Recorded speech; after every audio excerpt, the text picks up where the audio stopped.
What's up, guys? Welcome back to the Lights Out F1 podcast. I'm Patrick. That's Claire. That's Jakob. Today we had Monaco.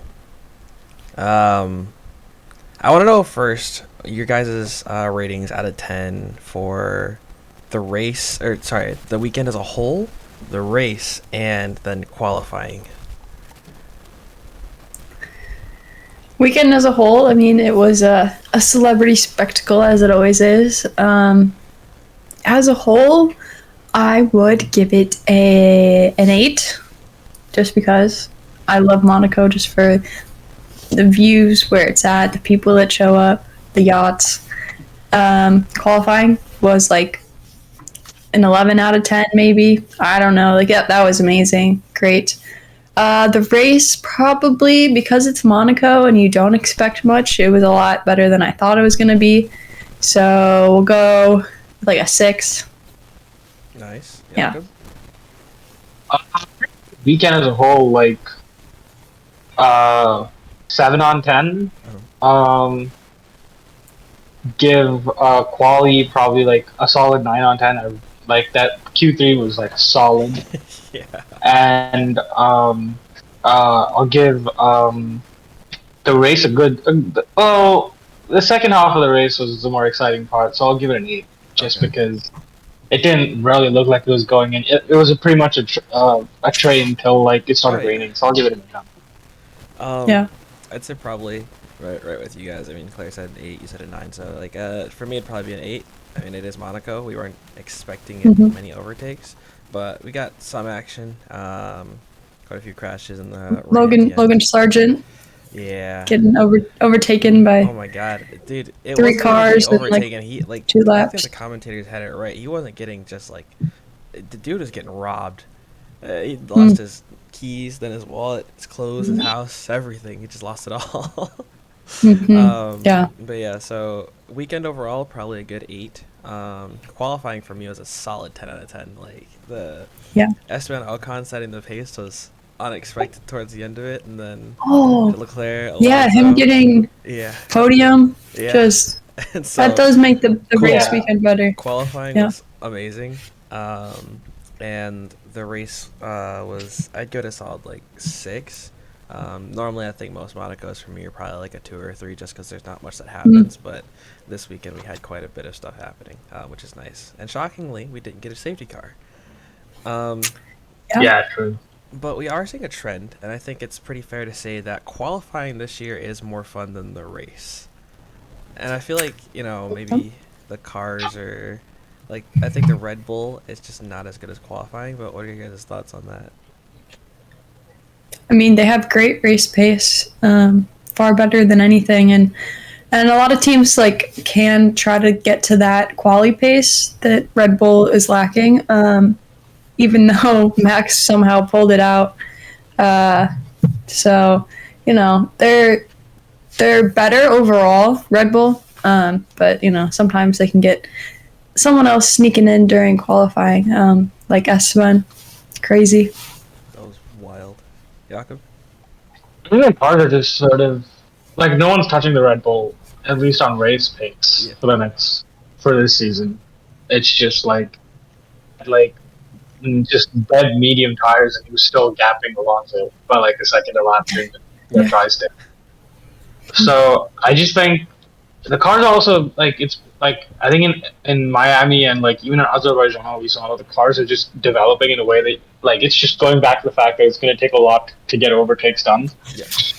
So I think qualifying is obviously going to be like more exciting than a race to an extent, but I think Spain is also going to be sort of somewhat of a snooze fest because it takes a lot to overtake on that straight, and I just don't see it happening. I think it's going to be it'll either be a great race or it'll be just like it'll be Miami again.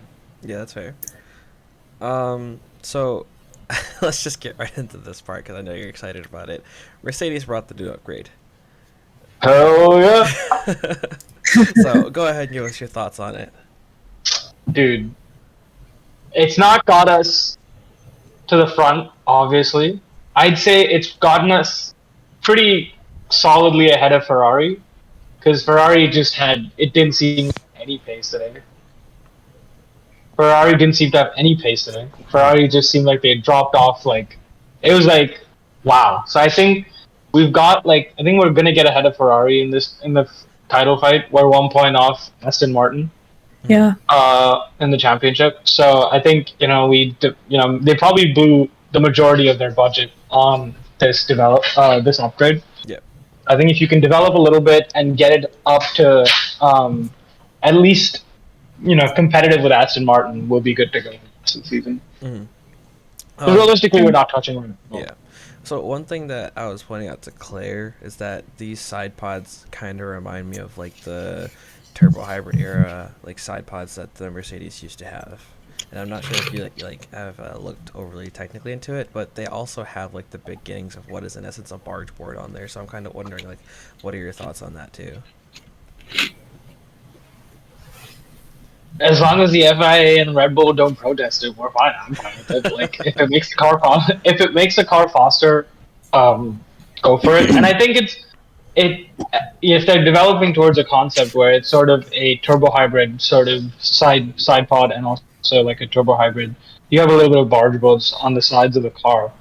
I mean, Mercedes basically dominated the turbo. I mean, basically did dominate the turbo hybrid era with those ideas. So I'd be fine with it. As long as it's within the sort of the regulation, then we're all good to go. Mm-hmm. So last question, then I'll jump over to Claire. So obviously, like you said, they did blow a lot of their budget on this upgrade. I mean, they changed the floor, they changed the side pods. I think they brought a new front suspension, and I think they already brought in a new rear wing for it as well. Lewis broke one of the front suspensions already. So kind of, where is your like headspace at, knowing that Mercedes won't be able to bring like many more upgrades, save for maybe 3 or 4 minor upgrades throughout the rest of the year? Fine, honestly, because I think like as long as those 3 or 4 upgrades can keep us in the contention with Aston Martin and Ferrari, and the drivers are happy with the car, and we're competing for P2 in the championship. We don't drop down from P2. I'm fine with it because realistically, this gives us a stronger base to compete in 2024. So I'd be completely fine with them blowing with the pot that they've taken so far. Nice. Claire, McLaren, they did awesome today. Yes, they did. Got 2 points finishers, which is very nice for them. So, thoughts? I mean, Lando Norris on one of his specialty tracks, but they kind of got it wrong. So, give me your summary of McLaren for today and this weekend. Yeah, this weekend, I mean, I think they were pushing, above their weight class. Somehow, Lando made it into, Q3. He didn't really get his best chances in qualifying because of the incident. It was just a racing incident with Charles Leclerc in the tunnel. So we didn't really get to see what his quality pace would have really been had he had another flying lap. But, Piastri and Norris, they kind of stuck together even though they're on different race tire strategies. By the end, they were both showing really great pace. So that kind of gave me a lot of hope. I'm very proud. I was like, double points finishes, like what more can you ask for? It is a little bit overshadowed by the fact that, Alpine did so well this weekend. Their main competitor, I'd say. So now they're a little bit behind because I think like Esteban got like all the points, that like kind of as much as they'd been getting from their picking off the little points at the end. So that's something, but if they can come back and get, some higher finishes, they definitely are still in contention against Alpine. Sure. And then also, so they brought obviously a new livery for this weekend, based on the Triple Crown. So yes, how do you feel about it? And the Indy 500 is going on right now. We got 4 McLaren Arrows racing, all towards the front of the pack last time I checked. So that's good. I liked the livery. It grew on me. I mean, we've all seen and made the comparisons that it looks like a cigarette, which yeah, it does. But I liked the combining of the three components to the Triple Crown in their cars. I think there's a lot of intricate details. And then I really liked, Lando's helmet for this weekend. Very Monaco. That's weird. It says that you're calling me Patrick. I don't know. On Discord. Anyway, yeah, I mean, their livery, I liked it. I don't think that they're going to keep it for another race, or are they? I don't know. I'd like to see it some more. But yeah, I don't mind it. I know Jakob's not the biggest fan of it, but it kind of grew on me. Yeah. Jakob, what are your thoughts on It just didn't look that good. Like I was a fan of last year's. Didn't they have like a special livery for I think 2021 when they partnered up with Golf? Yeah, I think they did. But now they're not partners. That looked good, but like yeah, that's true. Yeah, but I mean, think that's one of my favorite liveries ever. The McLaren Golf. Yeah, this just looked so like it just looked mismatched. It was too like. It had just three different things going on. Yeah, I mean, like I feel like it was. I feel like there might have been more effective way of like combining all three liveries, but I'm not an artist per se, but like it looked too much like an AlphaTauri to me. Every time I saw the car, I was like, wow, Nick DeVries is doing so well today. Yeah, funny. I mean, yeah. And then we got Williams that's setting up their fan choice livery for the next couple races in Singapore, Suzuka, and somewhere else. I have no clue. I don't know where else. Probably Austin, right? Yeah. Maybe. Those are looking good though. Yeah, one of them. That's the Golf livery. I don't know how many of you guys play F122. One of them looks like the baseline livery they give you when you first load up the game. That was one of the funniest things. I didn't like that one. But yeah, so on the topic of AlphaTauri, Nick DeVries again not having the most fantastic race, and I feel like you gotta hurt for Yuki because the guy was like he had such a phenomenal weekend. He put his car into Q3 again, which I feel like he's far out driving the machinery he's been given, and it just like everything goes well, and then on the day of the weekend he just gets brake issues. And he's there for 2 points, and then Lando overtakes him, and then Oscar overtakes him, and then he puts himself down an escape road. And, like, you gotta feel bad for him, and, yeah, it's just really unfortunate seeing it, because I feel like he's a lot better driver than the machinery that he has underneath him. And it kind of sucks to see him, like, struggling with that. Like, I feel like if you put him in a Haas, maybe he'd do better than either Nico or definitely better than Nico, maybe not as good as Kevin, but... it's just the AlphaTauri sucks so bad. And there's not really much to talk about with them because it's like, outside of Yuki almost being at the points, Nick still not putting up much.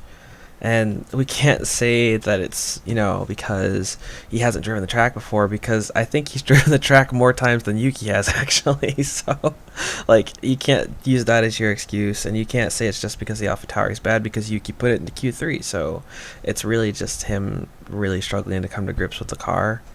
And a lot of people, I'm kind of curious to know what you guys are, what your thoughts are about this, but, like, a lot of people are speculating that, end of the season, if Nick DeVries really is still at this very much subpar level, people could see him leaving for either Liam Lawson or Daniel Ricciardo.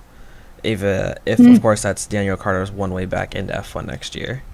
And so I'm kind of curious what your guys' thoughts are on that. That's a very realistic possibility. Like, yeah, if he can, it's like the same. I think it's him and Logan Sargent are in the same boat. Where if they don't perform, if they stay at this sort of like a average level of performing at the end of the season, it's like you're done. We'll get someone else. I don't know if Daniel is about to drive. I think in AlphaTauri, I think he'd hope for better. Yeah. But no, I think it's a very real possibility that you see Nick back in Mercedes as a reserve driver and Liam Lawson or someone else take over for him in AlphaTauri. Claire, your thoughts? Yeah, I mean, I feel like we'd see Liam Lawson before we'd see Danny Rick. I just don't think Daniel Ricciardo will drive anywhere that's not up to his standards at this point in his career. It would be it's always been a great place to try out new drivers. So Liam Lawson would get it, in my opinion. And then for Williams, Logan Sargent, if he doesn't perform, the rumors that Toto wants to put Mick in the Williams, convince James Vowles. Sorry, are you saying Nick or Mick?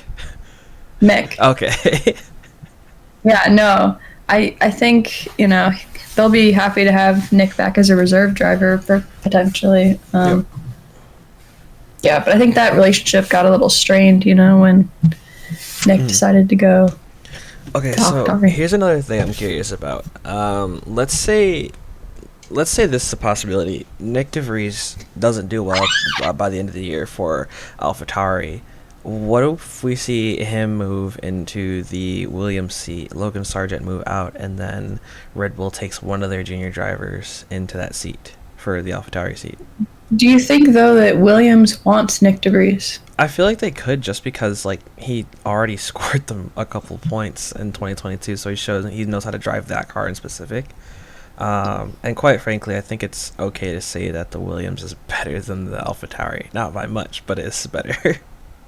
It's a better option compared to you had Latifi for all those years who didn't do anything. Yeah. And then you had Logan Sargent, who hasn't done much. Yeah. He could do much. We could do a lot. We haven't seen. So far, they're about the same.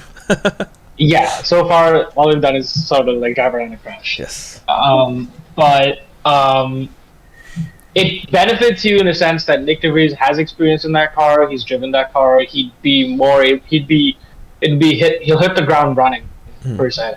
Whereas if you were to insert Mick into that car, it'd be again at least another year or half a year of him getting to terms with how to drive that car, him getting to terms with competing with, assuming Albon is still there, Albon.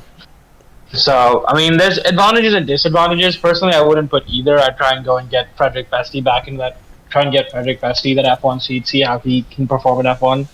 Because he won the F2 race today, didn't he? Yeah, he did. We'll jump into that in a sec. I do want to talk about this. But Claire, what are your thoughts on that possibility of Nick being in that seat? I'm so confused by Nick DeVries, so I don't know. He should be performing better, and he's not. And I do see that he probably would fit better in the Williams, but he kind of messed that up himself by not pursuing that hard enough. Yeah. And he thought he would take a better deal at AlphaTauri. Yeah.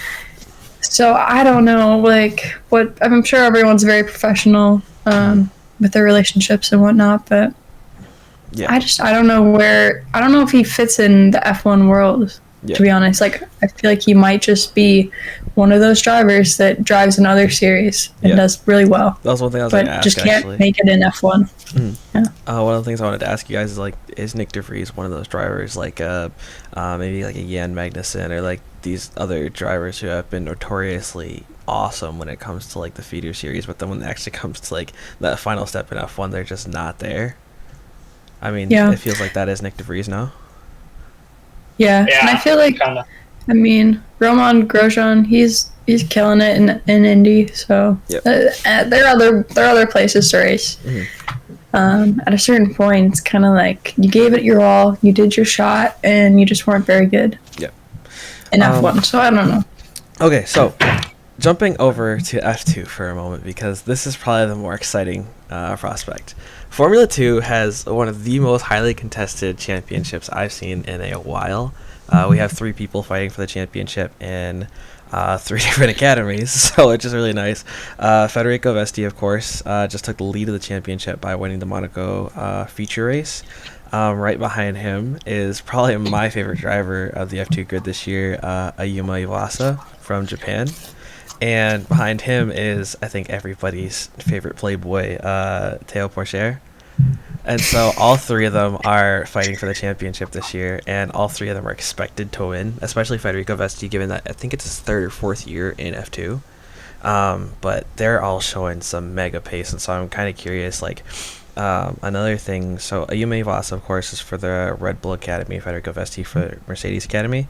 I'm kind of curious if Logan Sargent and Nick DeVries continue with their poor form. What if we see these two drivers for their respective academies drive for AlphaTauri and Williams instead of putting like Mick or Daniel in those seats?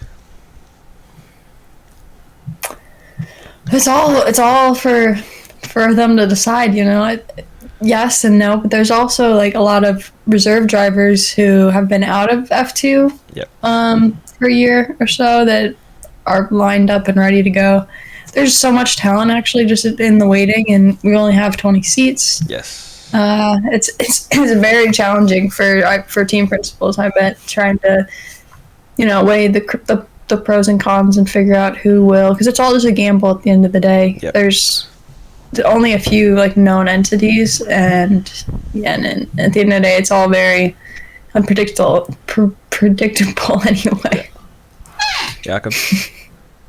Probability of Daniel Ricciardo driving for AlphaTauri stands at the same level as the probability of Felipe Drugovich ever getting that Astor bonus.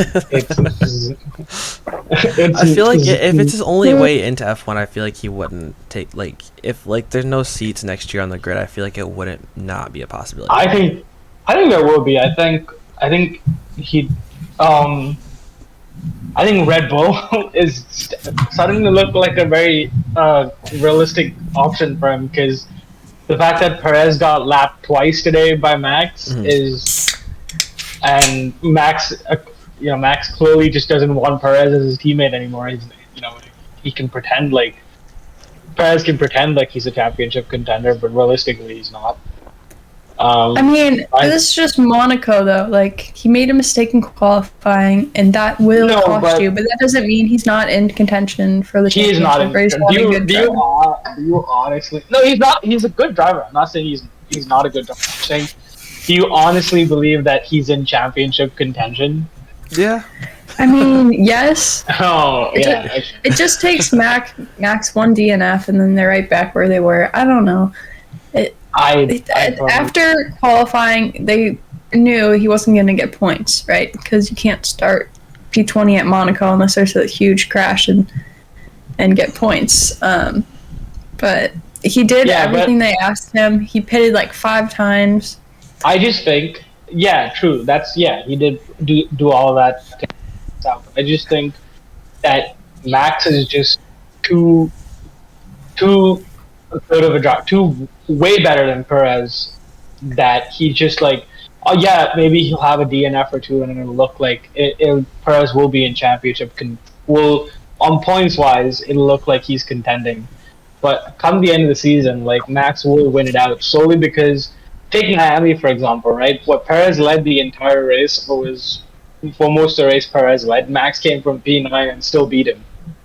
So, if you have Max that gives, like, he's consistent, he's arguably top 2 in he's the top 2, the best, one of 2 in the best qualifying, and he's the best in race pace with the best car. So it's he's got everything going for him. I don't think Perez is not a bad driver. I just think that Max doesn't like him. I don't think Max has a personal thing with him. I think Max just doesn't think of him as competition. I think Max would much prefer Daniel in this seat. And so this kind of raises up a question I had, though. So obviously we know that Checo's main goal this year, from the team, of course, is to just get P2 in the driver standings, and I think that's a fairly attainable thing. But after this race, it feels like it's up in the air, just because Fernando is sitting, I think, like 10 or 12 points behind him. But I mean, it really seems like as long as Checo gets P2, Red Bull and Max can't complain about him being on the team, because even if he may not be competitive with Max, they're still winning the constructors. They still get both the top 2 spots in the drivers' championship, and I feel like as long as he meets that minimum criteria of getting P2, then he's chilling in that seat. Yeah, but I think if you think about it in a long-term perspective, so he gets P2 this season, solid stuff. then you move fast forward to next season. Like, let's just say next season, with the new development on Mercedes, and we'll forget about Ferrari because Ferrari can't get their act together. Aston Martin. Can you honestly see Perez like actually being competitive with Fernando Alonso, Lewis Hamilton, and George Russell? Lance Stroll also we're gonna forget about because he can't get his act together either ways. I think as long as Checo stays with Red Bull, he stays competitive. Yeah, but I guess. But honestly, if Aston and Mercedes catch up on race pace next season, then I think Red Bull will definitely have a problem because I think Lewis and Fernando will give Perez a run for his money and will also give Max a little bit of a run for his money. And I think Daniel is a more likely, more reliable driver in the sense that he's not just gonna drop off and sort of like just not be like a reliable number 2 driver. I think Daniel will give Fernando and Lewis an equal amount of competition that they're giving him. I feel like this happened with Lewis and Valtteri. At some points, you were kind of like, wow, Lewis really is like lapping him, and like he's not keeping up where he should be. Like you get stuck behind a bunch of cars, all of that, and you're like, well, if it was Lewis in those shoes, he would have made his way through the field. It just happens, It's not like there are 2 Max Verstappens on a team, and I'm not sure you would want that. Like with Lewis and Nico, that wasn't very healthy. So it just kind of happens that way. I don't think that Checo is going anywhere. I feel like he will have another season with Red Bull. Yep. Kind of also just to refute one of your points, I feel like Checo's probably the most reliable second driver. Like I'd say he's probably going to be a more reliable second driver. I'm just saying it's no, I mean not your point. Sorry, Jakob's point. Yeah, I think he is the most reliable second driver, and even if he's not competitive with Max, I feel like if you put Daniel in that seat, he's going to feel like he doesn't want to be number 1. And I'm pretty sure Checo doesn't want to be number 1 either, but I feel like when Max can't get points, Checo's always there for it, whereas I'm not sure if I can see Daniel actually doing that when he jumps back into the seat. I'm saying... I don't know, you're just getting influenced by his time in McLaren. Oh, 100%. But that's not who he is. He's a bad car. You go off the most recent performance. You go off the most recent performance. So I'm saying my point is that when you stack, suddenly when Checo goes up against Lewis and Fernando, I think he'll find it a bit of a struggle to keep competing with them weekend after weekend, solely because Lewis and Fernando are both infinitely better than him as drivers. Yeah. And suddenly like P2 suddenly is no longer the standard. Okay, you're going up against Lewis and Fernando, P3 standard. Yeah. Then suddenly you have George Russell to contend with. And George Russell is also, I think, George Russell today pissed me off, but George Russell is a better driver than Checo overall. I think I'll put Checo and George on the same level, honestly. For now, for now, just because of the way that George is, I feel like him and Checo are probably at the same point of like how good they are. Like if you were to put it on a pedestal, I'd probably say Max is at the pinnacle right now, and then you probably have like Lewis, Fernando, Charles. And then after that, you have Carlos, George, Checo, and so I feel like, I feel like at some point, let's say that one of those 3 teams did get competitive. It probably won't be Ferrari. So let's say Aston Martin and Mercedes do get competitive, and let's say both of them at the same time. Even Max still is probably going to be driving off from the distance away from them, and it'll be just instead of a 2-way fight like last year for second, it'll probably be a 3 or a 4-way fight. And in that case, I still don't exactly see Checo falling away from them just because he isn't the best car, and he's proven that he knows how to drive the best car. Okay. But off the topic of Big Four. Can we talk about George Russell's whining ass attitude today? It was just whine after it's like I remember I like George Russell. I will support him when Lewis retires. He will be my number 1 guy. Assuming Charles isn't at Mercedes at that point, but I will support George Russell. What try and get himself ahead of Lewis? There was no need. Lewis dropped 8 seconds on his head as soon as it started drying up. He had there was no need to try and get ahead of Lewis and put that on radio. And it's I remember I read this tweet after I watched the race, and it was like George Russell's more determined to get ahead of Lewis without wheel-to-wheel racing than act like using team orders. And like that's fine. Yeah, I think George Russell has a lot to learn in wheel-to-wheel racing. Yeah. He does. He has a lot of learning to do in that aspect. But he knew no one was gonna like. It was just like, okay, I'm just gonna do it for the sake of doing it, and then see what happens. Because like he knew there was no way in hell they were gonna let him past. Well, I don't think it was really whining. I think like at the time that he asked for it, I feel like it was actually probably one of their best options, because It was way too early to be asking for that. It wasn't though. early. I mean, he had a 5-second penalty, and it's like if you have Lewis playing like a rear gunner in most cases, then you don't have to worry about Charles or anybody else catching up. It may have been a bit premature given the fact that the Mercedes is just faster than the Ferrari, and he was already 5 seconds clear of Charles. But at the time, I mean, it's like, you know, Lewis wasn't looking like he was going to catch Esteban, and I mean, it's kind of up in the air at that point. It was a really 50-50 type of deal, so I wouldn't say it was more whining. I feel like it was just an option. And I mean, he did say it wasn't an obligation. Yeah, I just found it to be whining. I was like, listen, man, just shut up and drive. You're totally faster than the Ferrari. Just shut up and drive. If we're going off of race messages, radio messages, Carlos was also complaining. Oh my god. He was worse than George, in my opinion. Yeah. And then Yuki's were just hilarious. Oh, so. Everybody loves Yuki. It's like the brakes don't work. Carlos is just a serial whiner. Yeah, this race was bad for him. It wasn't. It's kind of wild how badly like his race turned out, given how good he was throughout the entire weekend. Like I feel like this weekend he was probably the most on pace person when it came through free practices. But then when we got to qualifying and then the race, it's just like, dude, you fell away so hard.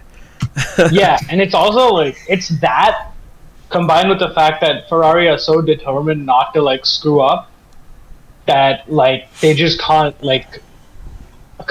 anything. Yeah. So like they're so worried about screwing up that like even their most basic strategy to execute is just like somehow it just like it just falls apart immediately. And also, the fact that you lost both places to the Mercedes is you couldn't split the Mercedes like with. I think because Charles was ahead for the majority. No, Carlos was. Yeah. You couldn't split the Mercedes with Carlos. It's just like, dude, you had to have some serial bad luck and bad strategy to go do that. Well, like on top of that, how awful is it that Ferrari called Carlos in like 5 or 6 times and then told him to stay out the last second? Oh. I don't know if they were trying to like bluff like Alpine into like getting in the pit stops, but whatever that was so useless. Yeah. Okay, so normally we're used to safety cars coming out, red flags or virtual safety cars coming out at Monaco, and I don't think we had a single even virtual safety car today. The most we had is like these very short yellow flags. So I'm kind of curious. Like there are 3 new drivers on the grid 3 new drivers on the grid this year. I'm kind of curious, like why you guys think that there's fewer safety cars this year. Budget cap, baby. What? Budget cap? Yeah. Budget cap. I bet feel you like all those... they said something about, you know, they beefed up the front suspension so it wouldn't break as easily. Yeah. They hit the barriers. So, I mean, I don't know how there wasn't more red flags and everything with the rain and everyone sliding around. It honestly seems like pretty bizarre that there wasn't actually. But I think just being super cautious because they knew about, you know, how easy it is to do that. Yeah. No one was really racing that hard. Like the overtakes happened naturally. I mean, the couple of times when someone tried to force it, it was obvious, but it was at such low speed that like it didn't cause that much damage. The number of like front wings that took damage. Oh yeah, it seemed like everyone just forgot that they have front wings. Like everyone was like, I'm just gonna drive into the back of these dudes. It's like when people have a pit stop, you're expecting a front wing change. Yeah. I think, but to your answer to the question, I think it's budget cap. I think like every team principal is basically telling their drivers, do not break my car. This car. Do not break this car. Logan Sargent clearly the Williams guys don't seem to care that much. Yeah. But and the Haas guys to an extent. But I feel like the Haas guy's been worse. Yeah, no, yeah. Haas guys like especially like both of them have their share of crashes. But like, I think everyone is just saying, do not break this car. Like, if we get obviously going over the budget cap as Red Bull did doesn't really mean a lot. You get fined whatever 8 million parent company will pay it. But I think they're all just saying like, don't fucking break. Sorry, language. Just don't break the car. Yeah, that's fair. On the topic of Haas, I mean, what's going on? I'd say probably Haas and Alfa Romeo. Like, it seems like with their driver lineups, they should be scoring points, and neither of them are looking like they're gonna be able to. Like, I think it's a very rare case where your nowadays 10th place Williams and AlphaTauri are competing and actually probably like looking like they're doing better than the Haas and the Alfa Romeos. It's like, what's going on? no idea. I mean, they should with their driver lineup be doing better, but someone has to do bad always. 10 drivers never score points, so it's like they're just not making any inroads where other teams are. Like the McLarens have kind of turned around a little bit, which is surprising. And then when no one crashes with like a safety car or anything in the top 3 teams, 4 teams even, then there isn't much room for the midfield to pounce on any opportunities. Yeah. Jakob? I don't know. I think Monaco might just be the outlier because you couldn't they had bad qualities and therefore bad races. But I think Haas today just completely screwed Nico Hülkenberg over with the strategy. But I don't know. I think in the case of like Alfa Romeo, I can see why there's a drop off in performance. They're probably like not really spending a lot of money. They're probably waiting for that Audi development to start kicking in so that they can focus on that stuff. But I don't know. Haas doesn't seem to have an excuse. So I don't really know. I mean, Gunther. And also, keep going. No, go ahead. Yeah, Gunther Steiner brought in Nico Hülkenberg because he wanted a consistent point scorer, and he hasn't gotten a consistent point scorer. So, like, where do you think he's at? We didn't hear from him at all today, actually. We normally always hear from Gunther Steiner, but I feel like James Fowles has taken over that like person they always talk to. But I'll get to that in a sec. Like, how do you guys think Gunther Steiner is feeling about his current driver lineup and how they're not really delivering? He's upset. I think it was like the 150th race for Haas or something. Yeah. So they were looking to celebrate, and it was just a nothing race. I think Gene Haas was there on his yacht, so I'm sure they're all very disappointed and just riled up for the next one. Yeah. it is what it is. Haas will have they're very up and down on performance. They have a couple of really good races and a couple of really bad races. Yeah. I think by the time the season shakes out, they would have finished where they maybe targeted to finish or maybe higher. I think they'll be fine. Monaco might just be the outcome. So kind of on this topic of team principles, we're so used to hearing the commentators talk to team principals, and it used to always be Gunther Steiner because he would give some funny, fantastic commentary, and we would all love him for it. But I think this year we haven't heard him nearly as much in these first few races, but we have heard from James Fowles, who is the newest team principal, of course. And I'm kind of curious what your guys' thoughts are on hearing from him, because whenever they ask him questions, he gives very in-depth insights into what goes on track with the cars and things like that. So I'm kind of curious what your guys' thoughts are on him, both as a person that they reached out to for commentary and also as a team principal so far. As a person for commentary, I feel like he's really good for you, the kind of fan, Patrick, that knows the technical stuff, and you love him, so you just want to hear from him. But for the more casual watcher, he's not very exciting to listen to. But I think he's doing the best he can as team principal. Williams is a tough task, especially with a new rookie. They're doing the best. I mean, he's been really good getting on social media and explaining what's going on and stuff, so there's a lot of transparency going on. That's a plus.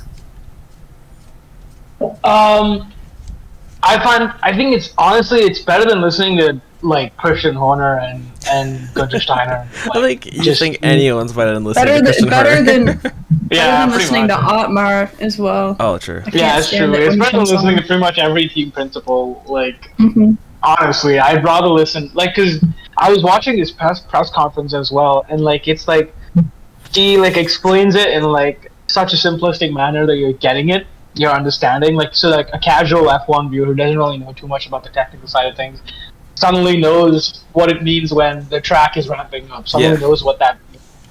That was a good thing he said. Yeah. Like the way he explains things, it's very simple. It's very like he's breaking down like complex concepts for you. So I like listening to him. I enjoy listening to him. As a team principal, I think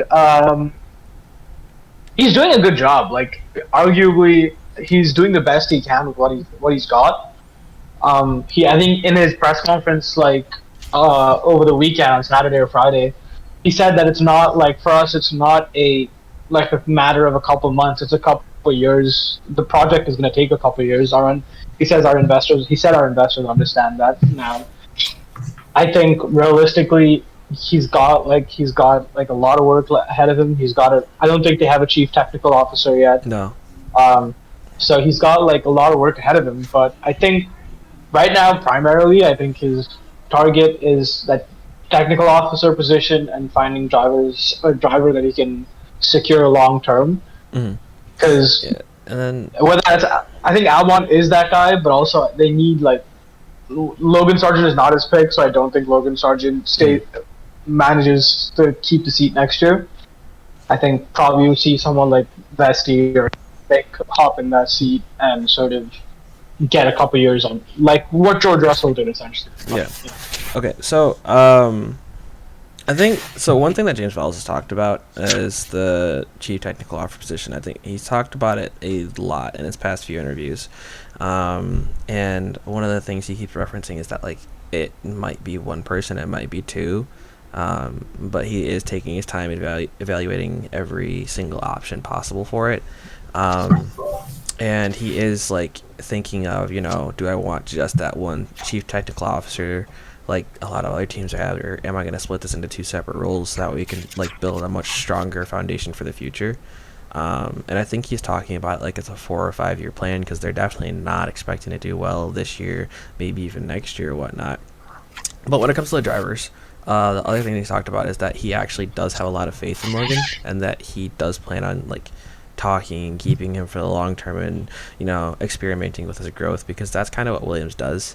I think they keep drivers longer than anybody else. I mean, they kept George Russell for 3 years, so and they keep their drivers. George Russell is a talent. So. Yeah, well, I mean, they kept Latifi for 3 years, and he's not a talent, so he was a money machine. Yes.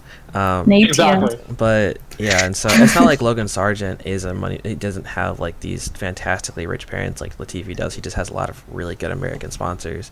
But he has talked about just keeping Logan because he does see the potential there. And so I feel like he'll probably follow in the footsteps of other Williams team principals and just like keep a driver for like 2 years minimum, and see how they develop. And I mean, we could see him become something like a Yuki Tsunoda, where it's like, it takes him a little while to get there. Dark horse, yeah. Yeah, it takes him a little while to get there, but he could get there. But when it comes to Alex Albon, very solid driver, and I'm very happy with that driver. He puts the Williams in places it should not be, so very exciting there. I think we haven't talked about them enough, and I feel like it's something that we don't talk about enough because there are so many different talking points. But the last team I want to talk about is Alpine. Well, yeah. Yeah, there's just like, nobody's talked about this enough. Everybody's like Max won, Alonso finally got something that wasn't a P3, but like Alpine just got 3rd and 7th place in Monaco. The only person I know that even likes Alpine as a team is Alex. Yeah. So it's like, I don't know. That's why I kind of like there are very few like diehard Alpine fans. Yeah. But they should be talked about. It's great. Yeah. Yeah. Yaka, what are your thoughts? Alpine, Can't hear you, buddy. Okay. Yeah, you're good. Alpine, they got a good beat down by Laura Rossi at Miami. Oh yeah. So I think this is probably a direct product or a direct sort of response to that. It's like, right? But I think, okay, look, the conditions and like obviously Ocon's qualifying lap put him in position to be able to capitalize and hold Lewis off for third place. So I think it's a look. They're on the rise. Obviously, Otmar has said that it's going to be a multi-year project. It's not like we're not going to be competitive immediately. So I think as long as they like can hold off McLaren and keep what P4. Yep. And P5 in the constructor standings, I think that'll be a good season for them. Mm. Bag maybe one or two more podiums. See if you can. I'd be surprised, but I was surprised with them being on the podium this race. So. I mean, yeah. It was a direct result of Charles and the Ferrari team messing up, and getting him that 3-place grid penalty. Yep.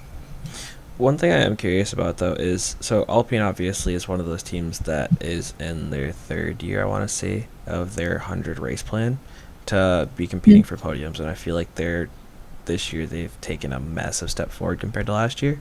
So I'm kind of curious, do you guys, I mean, they also have only brought like a couple developments in Baku, just like everybody else, and so I'm kind of curious, like, do you guys think that second half of the season, or maybe even a little bit later, that there'll be a team that's actually like regularly contending for those a little bit higher points paying positions over, let's say, like maybe one of the Ferraris or maybe like George Russell or people like that?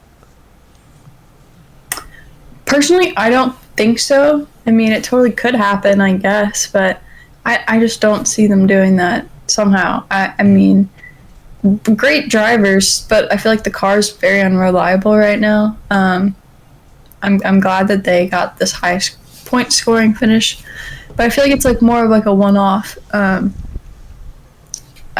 mean, obviously we don't know what we don't know, but great drivers, so it could happen. But I just feel like Ferrari isn't going to take these kind of results well. They're going to try their best to not have this happen again. Mm. Yeah. Look, Ferrari need to get their act together. Realistically, like, it's just, I don't know. It's like, I can fully see, like, Charles Leclerc telling Lewis Hamilton, no, don't come here. I'll come to you. I'll race with you. Or don't come here. This is a shit show. Yeah. So, as much as he says, yeah, I love Ferrari, I'm going to be a Ferrari for life, it's like, do you want to be a Ferrari driver for life, though? Like, do you really want to go through the stress that everyone else? So, I think realistically, the only guaranteed thing that you're going to see is Verstappen on the podium. Everyone else is sort of like, either one of the Astons could take it. Well, not either one. Only Alonso could take it. And possibly you'll see a Mercedes, one of the Mercedes drivers up there. Yeah. But yeah, Ferrari. Tough times at Ferrari. Yes. I saw like kind of like a joke, because Seb ended up showing up to the Monaco Grand Prix, and the joke was that he came because he heard that heard the rumors about Lewis and Ferrari, and then he had to go and tell him not to do it. He had to convince him not to go to Ferrari. They did. On that topic, did you want to talk about the whole debate of Lewis going to Ferrari or not? Obviously, the rumors have been dismissed, but... Yeah, I was actually going to say, so Fred Vasseur openly said that nobody said anything to Lewis, and the only time that Charles had contact that they're aware of with Toto is when Toto asked him which bay he was supposed to go to in the airport. Like, they don't actually talk at all, so... but we're almost out of time here, so... I'm kind of curious. Next week we're in Spain, a much more representative track. I feel like a lot of teams that would have brought their upgrades to Imola didn't bring them here, unlike Mercedes. So a lot of teams every team is bringing upgrades to Spain. So I'm kind of curious who you guys think is going to come fourth in Spain. Merc, let's go. Which one? Fourth? Oh. Sorry, I mean, wait, which driver is going to come fourth? Lewis, yeah. Lewis. Actually, no. Come in P4 or what? 100%. Coming- Just oh. P4. I thought you meant like No, who's gonna never come mind. forward. No. Like Never mind. Lewis is gonna win. I think I'm Lewis has always been historically good at Spain, so I'd say I'll predict the Lewis podium. Okay. I'm gonna say for Spain. Fernando gets P4. Oh. Okay. Jakob, who gets P4? P4, I'll say George. Oh, okay. I'm predicting. I'm calling a Lewis Max Fernando podium. Dude, that is so many drivers' championships on the podium. Yeah. That is wild. What? That's 7 plus 2 plus 2. So. You get 11 podium. I mean, that's like watching Lewis race next to Seb. It's 11 podium, 11 championships. Yeah. Fourth place, I think. It's just such a weird thing to ask. Yeah, I know. That's the. I'm gonna say it's gonna be Carlos.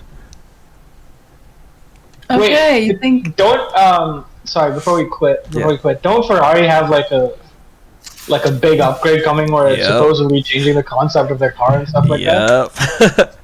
Every single every team is bringing massive changes to Spain. Who's got money and is looking exactly like the Red Bull? that would not be surprising. That's what happens. Yeah, I mean, best car, best driver. So, dude, Adrian, I mean, you bet every team's got like photographs of Red Bull's floor. Oh, 100%. Dude, write that down. Red Bull is awesome. Red Bull is trying to get that taken off, like making sure that doesn't get shown. But no, you can't stop that. Everyone has a copy of that. I mean, like everyone has probably a photo of like Mercedes' floor, but no one's gonna copy that. Everyone's no one cares about that. We're like, this is what we don't want to do. I see what it looks like now. I got it. Adrian Newey was like crying. Yeah, it looks like he was crying when Checo crashed. He's like, no, they're gonna see my masterpiece, and then it won't be unique anymore. But all right, that's all we got. Monaco. Yeah, that's all we got for you guys. Rolls out a new floor for next season. For like that would be insane. That's what we got for you guys this week. Next week we have Spain. Hopefully, actually, it's definitely going to be a better race, even though Jakob thinks it's going to be a snooze fest. 50-50. 50-50 on it. It's like 70-30. It'll be more exciting than Monaco. Whether it'll be actually whether it'll actually be a good race like last year is a different question. Yeah. I'll see you guys next week. Claire. His lights out, and away we go.